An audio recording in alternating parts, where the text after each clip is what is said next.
Hello and welcome to our conversation today with Hüseyin Tabak and Alina Serbanon, moderated by Sean Nam. My name is Grant Amon, and I'm the director of the Goethe Pop Up Houston. We're a temporary branch of the Goethe-Institut, which is the cultural institute of the Federal Republic of Germany. Our goal is to present contemporary German art and culture in Houston and help shape a current understanding of Germany today. Today's event is in partnership with the Houston Cinema Arts Society and Museum of Fine Arts Houston Virtual Cinema, as well as the Houston International Sports Film Festival. This event is part of a longer series of selections from KINO Germany Now 2021, Discover New Talent, which is presented by the German Film Office, an initiative of the Goethe-Institut in German films. Today's conversation will center around Hüseyin Tabak's film Gipsy Queen, which I'll now hand over to Josh Merwin from the Houston International Sports Film Festival, who will introduce our next guests. Thank you very much, Josh. Thanks, Grant. Hi, I'm Josh Merwin. I'm the founder of the Houston International Sports Film Festival. We're coming to Houston June 3rd through 6th of 2021, so we're only a few weeks away. Very excited to be the first major sports film festival in the U.S. We've got a great lineup of films, and we're excited to present Gipsy Queen as well now. So check us out, hisff.org, and I'm going to introduce Jessica Green, who's the artistic director of the Houston Cinema Arts Society. Take it away, Jess. Welcome, everybody. Thanks so much for joining us. You are in for a treat, audience. This is going to be an incredible conversation following this amazing, beautiful film, Gipsy Queen. And I am going to turn it over to the wonderful Sean Nam, who is a writer and a writer with expertise in the area of boxing and film, which is really exciting. And Sean also has a book coming out, a true crime story about a murdered boxer, is set to come out next year. So you're in for a treat. I'm going to hand it over to Sean, and he's going to be moderating this conversation with this amazing director and leading lady. Sean, please take it over. Thanks. Thanks, Jessica. Good to meet you guys. And first of all, I just want to say congratulations to the director, Hüseyin Tabak, and of course, the leading lady, Alina Serbanon. Congratulations on what I thought was a very gritty and still evocative and tender film that touches on so many disparate topics, themes and issues that are both timeless and also incredibly contemporary at the same time. Thought I would start with you, Hüseyin. What motivated you to write and pursue this story? I understand you both, you also wrote the story at the same time. And how did you come to decide to wrap all of these elements within the boxing film vehicle, so to speak? First of all, thank you for having us here with our movie. It's a really pleasure, and I'm really happy that in the time of the pandemic, we still can talk to audience, like not directly, but still, show our work and talk about art and stories, so we can still kind of can connect to each other. So thank you for that. Well, for me as an author and a filmmaker, it always takes a time to write a screenplay. And this screenplay was a kind of very, very long time in my head before I wrote the first word. So usually it takes from 1 day till 3 years, I or 4 or 5. But, I feel it somehow when it really is in my head, and I want to write, and I write it. The really first idea was about a man who's like going to boxing, and he gets money for being a sparring, that he gets beaten up and he tries to make his way out of there. But it wasn't really a story. It was just a like image, but it was. So, and then those times I had a lot of, I made some movies with male actors, and I was asking myself, because I had so many strong women around me, what kind of stories can I tell about women? And I took my own mother as, how you say, I look up to her and said, okay, actually I had to make a movie about a mother. And then somewhere in my head was still the story of this man who's getting beaten up for money. So I was saying, well, wow, that's a really strong story, you know, and I was thinking about it, but it still didn't go that far that I wrote the first word.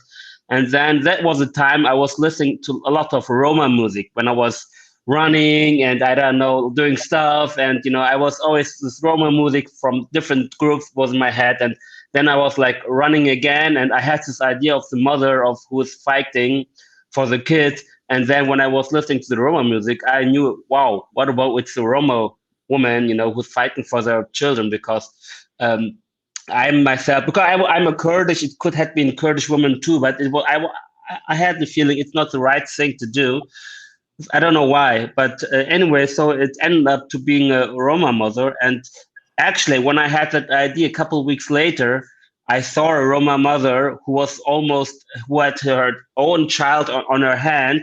They were crossing the streets, and one taxi driver almost hit her. And I saw the fire in her eyes, protecting her child, and almost beating up this taxi driver. I knew I have to make this movie. So that's how it started. And it took me, I don't know, 5 years to write it. But the big pleasure was after 3 years of writing, I met Alina, who because we started really, really, really early with the casting. And after she was in that movie, it was for me more pleasure and easier to write, because she was like giving me her experience and always like she was telling us what from her Roma view what we can put in or what is not really inside there. So it was really helping me with that part. So you're still working on the screenplay, and you meet Alina. And yes. Because the thing was, we didn't know what kind of woman we're going to find, if she has to make a lot of sports or if she's going to be boxer. So we was calculating 1 to 2 years of training for that. And but we started with the actresses, you know. We've been casting, I don't know, that age we needed between middle of 20 and middle of 30. I don't know, maybe 10, 12 Roma actresses all around Europe. And Alina was actually the first one I saw. And then there come a couple more, but we knew, and we've been talking like we stopped casting because she's the one. And let's try to get her like in shape for the boxing part. And she has more time to get in shape and to train. And instead of, you know, we look for more women because she was the one. And sometimes you feel the energy, because she came to Vienna and we casted 3 days. You know, we made not only acting, but one day she was with a European champion of box training. And he was laughing at me because I told him Alina never boxed and she has to look how good she is. And she was laughing and saying, you're lying to me. She's a boxer. She boxed before. So yeah, it fit all together. You know, sometimes it's like that. Well, yeah, you would have fooled me. I you know, it seemed like she had some kind of experience. But Alina, let me turn to you. So, I mean, this is an incredibly complex character who seems to, she can't, you know, get a fair shake. You know, every corner she turns, it's another obstacle. And you know, as Hüseyin said, you are a Roma, and so from that perspective, obviously this is a personal film, but I think it goes a little bit deeper than that. Could you talk about your personal experience and kind of how you know, brought that to bear on this character? Was it too close to home? Was there a level of distance? You know, yeah. Thank you, Sean, and thank you everybody for having us. It's so great to finally talk about our work. We missed this. We really missed this. And to be honest with you, I never have been interviewed by a box person that knows box. So I was like, wow, this is so cool. Like somebody from the knowing box will interview us. So and moderate this. I'm very curious what you think about the level of the boxing. But I'm glad we could fool you. It was the thing is, there were many things that I think it was something of a destiny inside of this meeting. I think on many levels I was waiting for this chance. As a Roma being brought up in Romania, I've lacked, I missed, I needed to see myself in stories. All I've seen in the media, in cinema, were stories that were making me feel even worse as a Roma. Not only that the society is anyway very discriminated against us, and as you probably know, Roma people are the most discriminated ethnicity in Europe, and it's still normal to be discriminated, to be racist towards us. It's still normal even nowadays. And when I read first the first screenplay, I found my mom there. I found my mother on each page, because she's such a fighter. She might not fight with gloves, but man, this woman is short, but for her children, there is nothing physical or spiritual that she cannot do. So it's, and I even think that even as Ali in the film, my mom as well, and I think many moms in the world, even if physical, they are not with us, they're still fighting for us. And I think my mom, it's that kind of an energy. And I myself, been through a lot of poverty. I know what it is not to have, what's like to be evacuated. Some years in my life, I didn't have my mom around because of an accident, and I had to be in the childcare system. So it was a lot of loneliness and striving for a future that sometimes really looked dim. Because exactly as Ali, most of the times I've seen the game being rigged, the game of the life, I mean, that society puts for you. But I still had to continue because my mom, even from being in prison, she would write me letters. She would still be my strength. And then meeting Hüseyin, I just felt that it was for me. I just felt it. I don't know how to explain.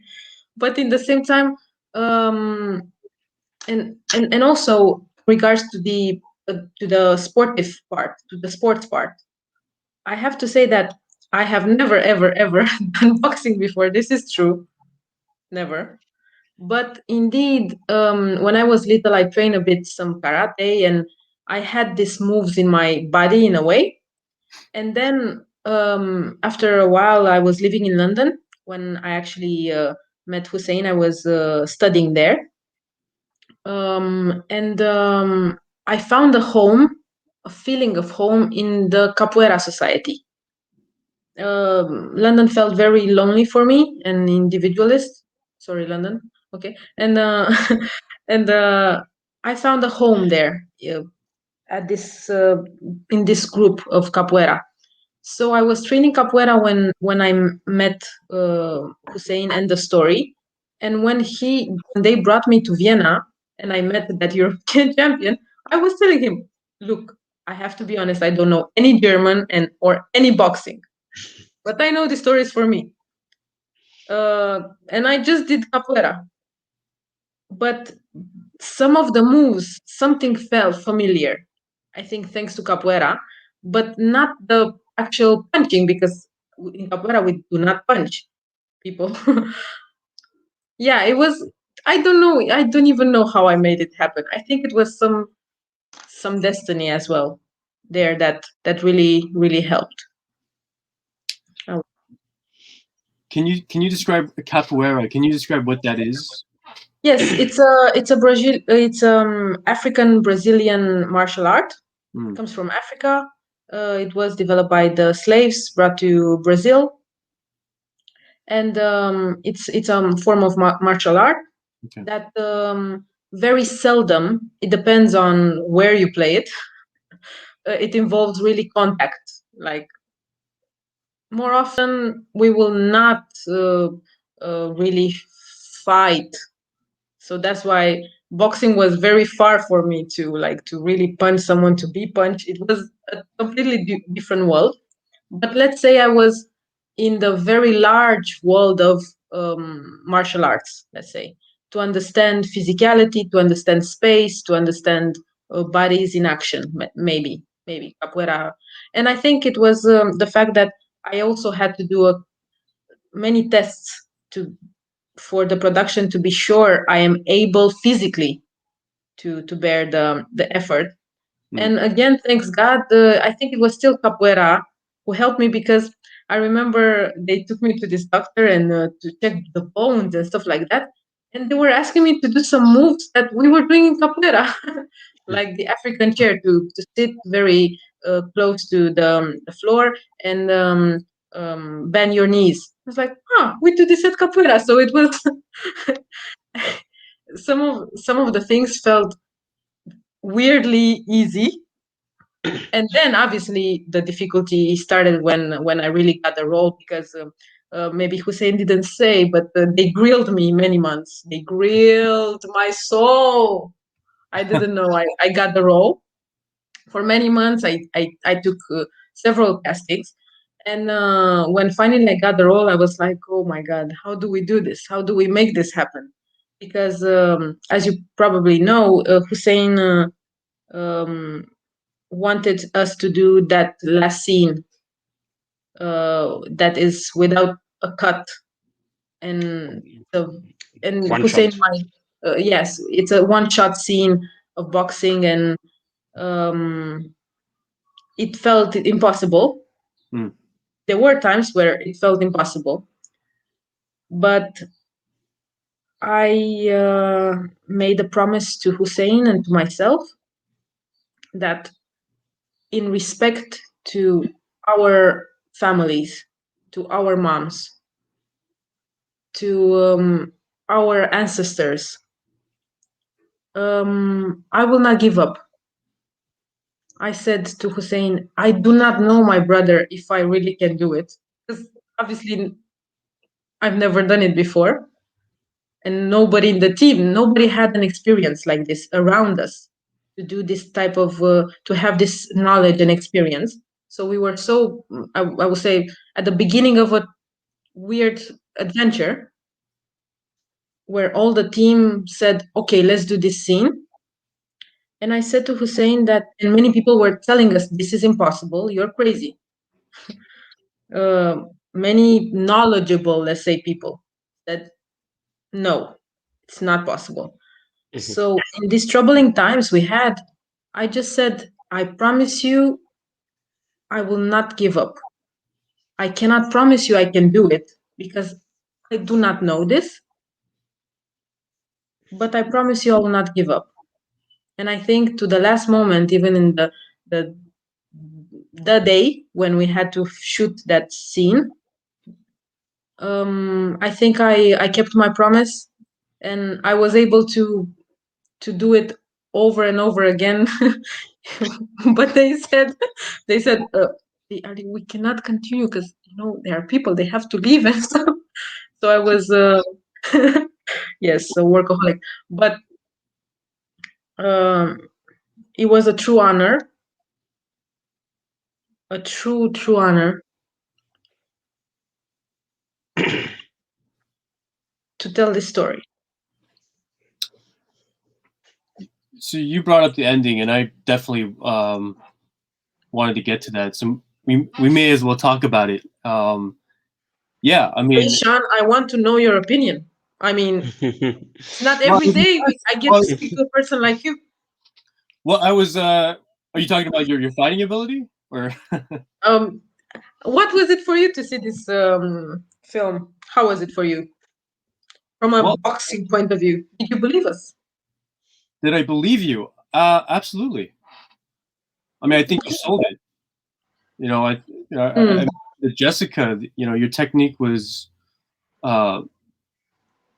pretty flawless, and I was thinking to myself, you have a boxing background, entirely possible, like your character. But But that final sequence, which is unbroken, as you said, I suspect there might have been invisible cuts, but that's not the case. So can you talk about so was it just one day, and how many times did you how many takes did you have to get it right? Well, it was it was from the beginning. It was the idea of making the last scene one shot, not because we want to make something special in artistic way, but for me it was very important to show how hard boxing is. I was in the States in high school, and I was wrestling, and I knew I had that time 3 times 2 minutes of wrestling, and after those 6 minutes I was dead. And I don't want to know how it feels like when if you're a real boxer and standing 3 minutes around and all your body is under so much energy and stuff. So I wanted to show, the thing was, I want to show in the boxing ring, this woman, even it's really hard and brutal, it's for her not that hard like being in the normal life, struggling with her kids. So this boxing thing needs to be like looking brutal and hard, but on the other side, she's like flowing and doing her thing. And she knows the rules. There are rules, and she knows how to get along with that.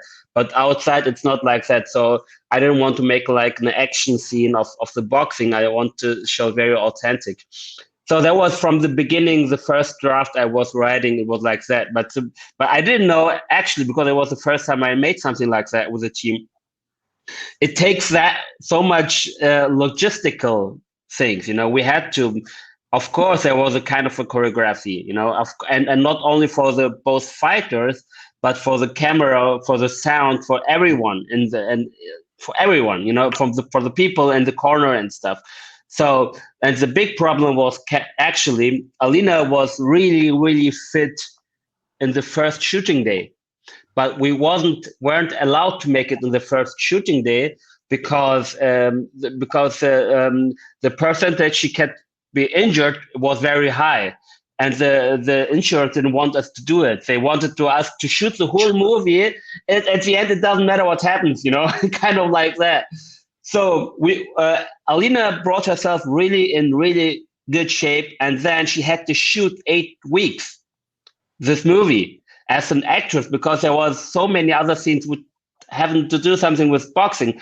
So for her, it was really, really hard. You can tell later on, but for us, for the production, and for me as a director, it was hard to we had to make an organization where she can still train. She had to train and stay in shape on the one side, but on the other side, she's in every little scene of this movie. There's no scene without her. So and even the choreography we had, because we couldn't make like shooting till the last, and we had only 1 day for that. Even they're coming to the stadium, to the club, there was the same day. So the half day was going inside, and the second half day was like shooting the fighting scene. So because we didn't have that money. Anyway, so we couldn't make a break of 4 weeks or 6 weeks to shooting that because it was too expensive. I think we had 4 days of resting, or 3 days. I don't remember now. So she was doing, and her coach was actually her co-star of the fight. She was Maria Lindberg. She's really a professional boxer, and she took over her. She had some other coach, but before the shooting, because they connected so good. So that was really good for me too, because I let them do. I gave them only for every round, I gave them something like a short story, throw off 3-4 lines, and then they made, you girls, you are going to do it, but because of the dramatical thing, this has to happen, and how which punches and which corner, I don't care. You do as you want to. So that was the deal, and I think we made rehearsals that I think 4 or 5 days with the whole team, but both girls, they was meeting, outside part and apartments. They was doing all the moves again and again and again, But yeah, and to the end. We did it 7 times. We shot it 7 times. 2 of the 7 I broke up because there was already something in the first round or somewhere which didn't fit. So I didn't want them to do more because it was already ruined. Like I think one time the cameraman was hit one of the actresses, and the other time I think there was a misunderstanding. And actually, at the end, I didn't take the most brutal take because there was the last one. Because the last take, Sean, you could feel the girls knew we don't have any time anymore, and they said, "Come on, fuck it, we are going to punch us, and it doesn't matter." And it was like we all was, oh man, this now really they're going for all, and because I knew I had already my take, because I want the most emotional take, and not, and but the girls been so, they have so much energy. Both were dead, but they knew they was preparing for that day so long. And then I said to Alina, we're done, we got it. And but let's do, because she was the last take was so brutal, and she knew now. Okay, I want to take it really harder and harder, and I had to stop her. So, anyways, we had the take, and I think it was the 4th take or 5th take of those 7, and then we didn't need. Of course, we've been thinking, what if there's a mistake? We have to cut. We could have done it. But at the end, we had really clean take. We just put music on. We didn't even make it faster or slower. There's only at the end we put music and some sounding, so the gloves are hitting are harder. But that's it. I always think when they talk about the boxing film, the training aspect is always interesting. I always remember Clint Eastwood, I think, asking Hilary Swank in $1 Million Baby to put on 10 pounds. And if you're doing boxing, you're losing weight. You really can't gain weight. But he asked her to do that, and then she had to drink like 8 to 12 egg whites a day.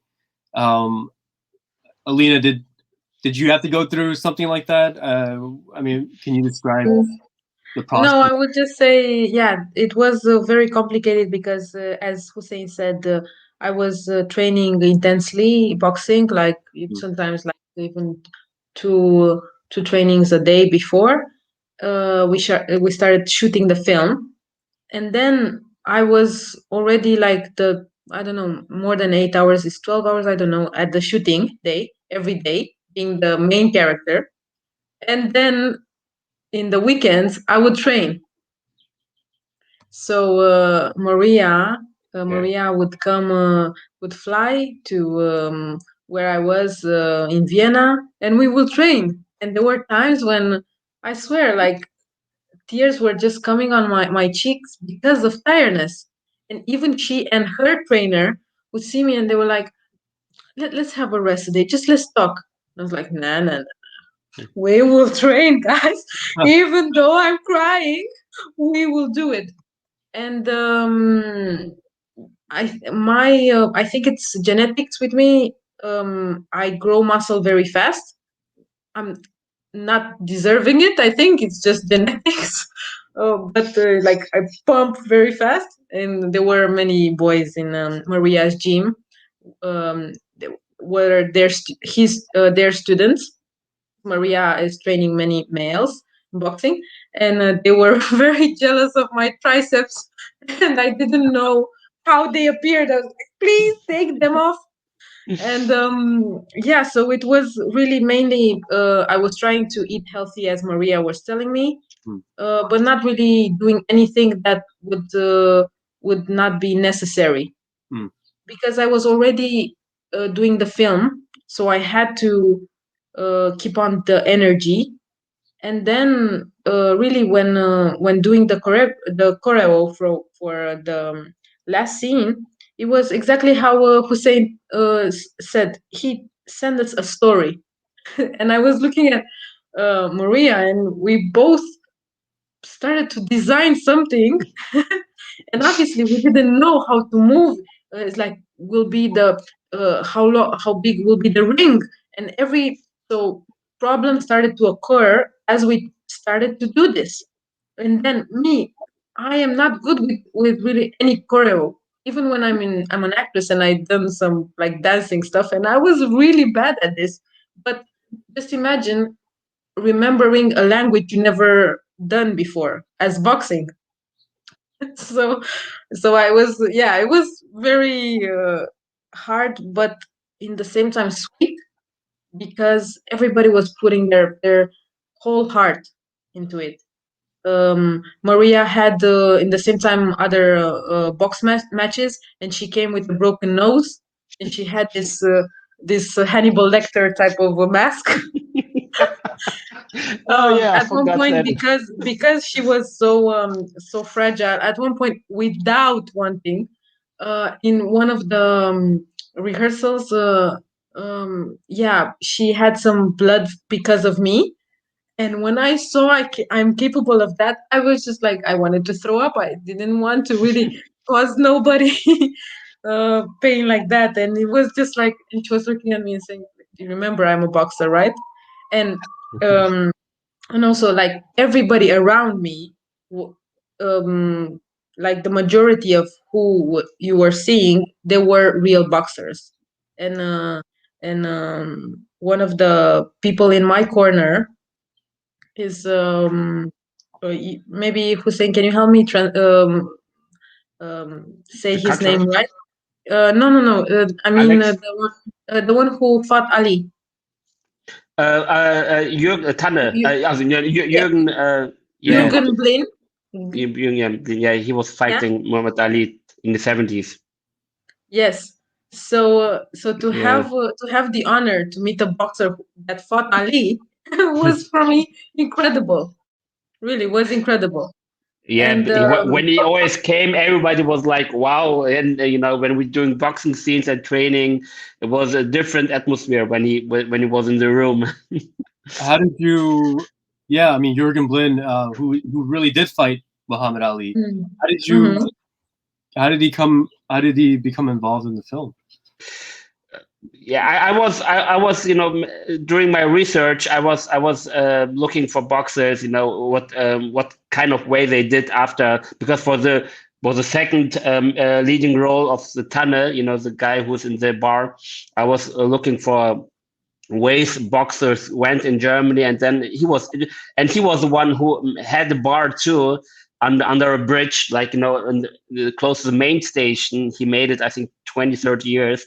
And and there was a little documentary on YouTube about him, like 10-15 minutes. And I know, well, he's not the actor, but I wanted him be like the right hand of Tanne. And on the other side, I know when those kinds of people are on the set, there's a different concentration, and because all the others know, they might look and tell, and he was giving us advices, and even like working with Alina, it makes a different feeling for. So just only the scene when he getting the tape on her hand, and he really did it very very concentrated, and the way he was talking to her, he's almost whispering. Maybe an actor would speaking it loud, and I didn't say anything, but he knows that the boxer is now concentrating, and the boxer is on a different level of and I didn't have to tell him how to act. He was like himself. Yeah, I have a really random Jurgen Blin story, and it's kind of similar to the character in the film. I mean, there was a gym I used to go to about a couple of years ago in New York City, and I think there might have been a press conference for some upcoming fight, and Thomas Hauser, the biographer of Muhammad Ali, comes to me, taps me, he's like, "You know who that is over there?" And he's like, that's Jurgen Blin. He fought Muhammad Ali in 1972. You should go introduce yourself. So I went up, I took a selfie. I can't find a selfie anymore, but I thought that was strange that he. Yeah, and he fought him for 7 rounds, if I remember well.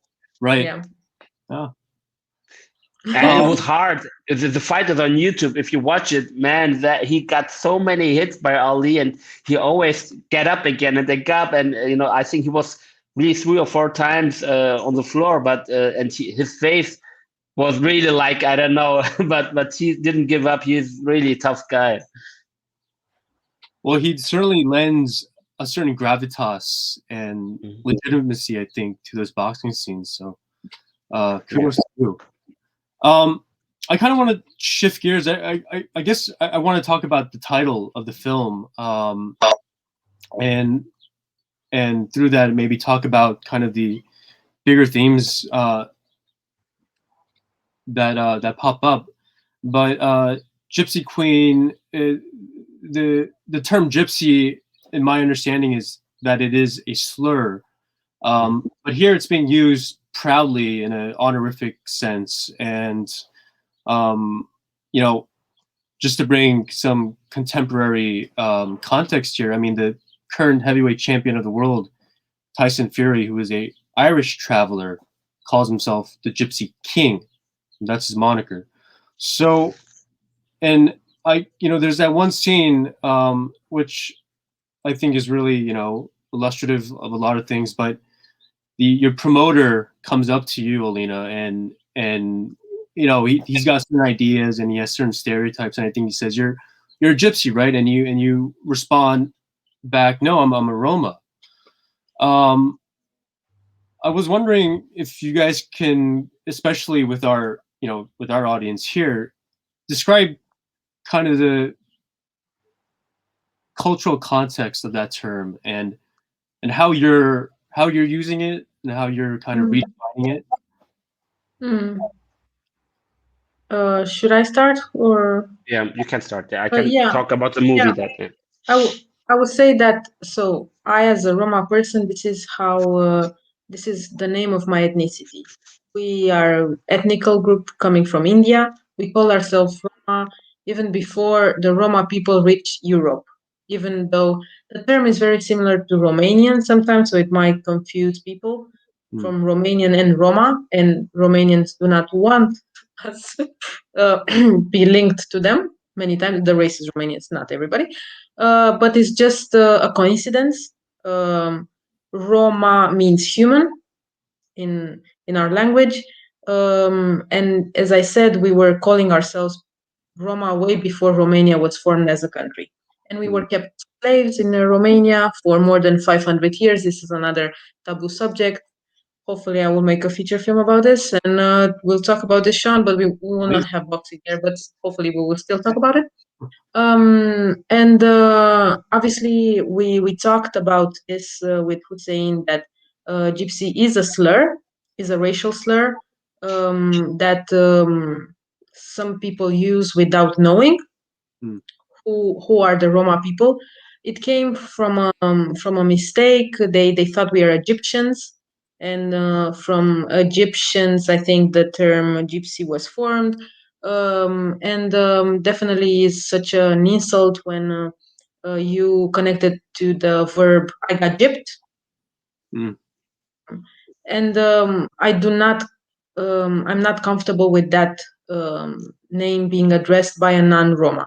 If a Roma can call themselves even, I don't know, mushroom. If they can call themselves mushroom, they can call themselves mushroom if they want.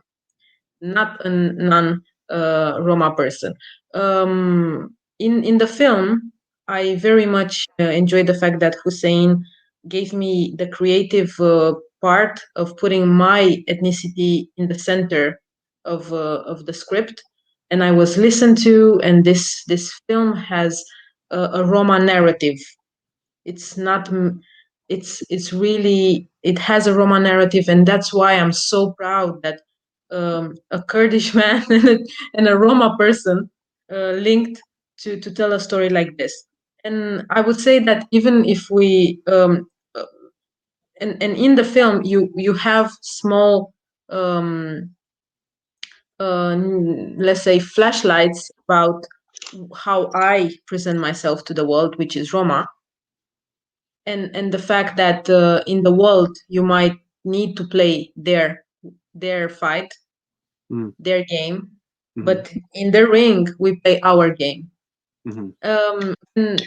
And indeed, even as a Roma person, I would say that even in my shows, I'm an actress director as well, I would bring people with the gypsy stereotype of, oh, what would you see something exotic? Come, come, come. And then I will bring you the whole story.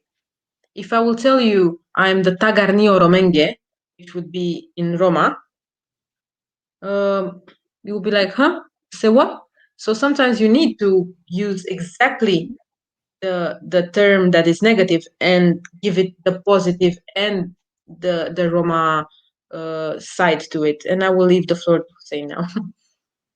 It's it was, I have to really say, it was first my vision, and then it really became our vision, because Alina and us started really work very, very close to each other. I was writing this, and it was really from the production. I wasn't the producer of that movie, but it was let us really do what you want. So I wrote the screenplay, I sent it to her, she read it and give me her feedback and put it in, and she sent me pictures. I was visiting her family and stuff. It was really close working. So what I'm saying is, because I really want to make an authentic movie. First of all, this movie is not about the Roma, it's about the mother. This woman could have been Japanese, Australian, doesn't matter. And then in second term, it's a Roma, and then third term, she's an immigrant. Blah blah blah. So. And because the term of she's being a mother, and she's fighting for her kids, and she's like, this movie is not about a woman like a $1 million baby, where the woman, she wants to be a boxer, she wants to make that million and famous and the best in her sport. That woman, if that would be a Roma, she wouldn't call her Gypsy Queen, she would call her, I don't know, Roma Queen or something like that. But in our story, to stay realistic, and this is how world she is. She is just try to stay alive with her kids, and then the fact that this promoter using her, and she has no other chance, and because it's not like heroic, and then she's a Roma Queen, and then she gets a championship or something like that, and she's working all the movie for that. It's about this is like, I really try to stay authentic, even in the title of the movie, because it would be like, I don't know, like how you say, kind of a movement or something like that. But we want to really to tell a movie about a mother without being like, I don't know, putting different hopes in the movie and in the title and stuff. And so of course we put little things in the story, how this mother sees herself too. But more important was for me the authentic art, and in the world we're living in, it is like that. The promoters telling her, you're the Gypsy Queen, and now the Gypsy Queen is going to fight against her, and not and it wouldn't be Ali's character when she say, no, one moment I'm the Roma Queen when I go in the ring, because she wouldn't have that option. So it's about having options or not, and I'm pretty sure another movie, without being a mother, a young female boxer who's really proud of her Roma heritage, would call it would be a different movie, and it would be a different title. And I will also add to this that I am very proud and honored that we with the help and the facilitation of Hüseyin, because I asked him what language should we use, because Roma language is a very complex language, and there are many dialects, and I was very, very glad to promote and preserve the dialect of my father's family side, because it's a very special dialect I'm speaking in the film, and unfortunately not many Roma people are speaking this dialect any longer. We do promote our language in the universities and all, but not this particular dialect. And it was my chance to preserve and honor Roma culture. And in Roma, we will never call ourselves Gypsy or Tsigan or all that. I will always say I'm Romni. Mesem Romni. And all in all, I think the beauty of this film is the fact that it relies in the universal in the fact that it's so universal that even a mom that does not have any connection with box whatsoever or sports, yeah, she would find herself in the struggle of this woman, and it can be apparent. It doesn't matter if it's a woman or a man. And on the opposite, I really hoped, and I'm so glad to give to my community this film, a film that we so needed, a film that finally gives us a bit of healing, I would say, and the chance to see ourselves on the screen and to be reflected in what's happening. So I got so many messages, and even now on the 16th of May, when we celebrate the resistance of Roma people in Auschwitz, they projected Gipsy Queen as a film of resistance, and I think this is it. It's a complex story that it's feeding a spiritual hunger that we had, and a need that we had. Fantastic. I think I need to wrap this up, but very quickly, I wanted to ask you guys what else you're working on, if you have anything else in the pipeline that you want to share. Hüseyin, want to go?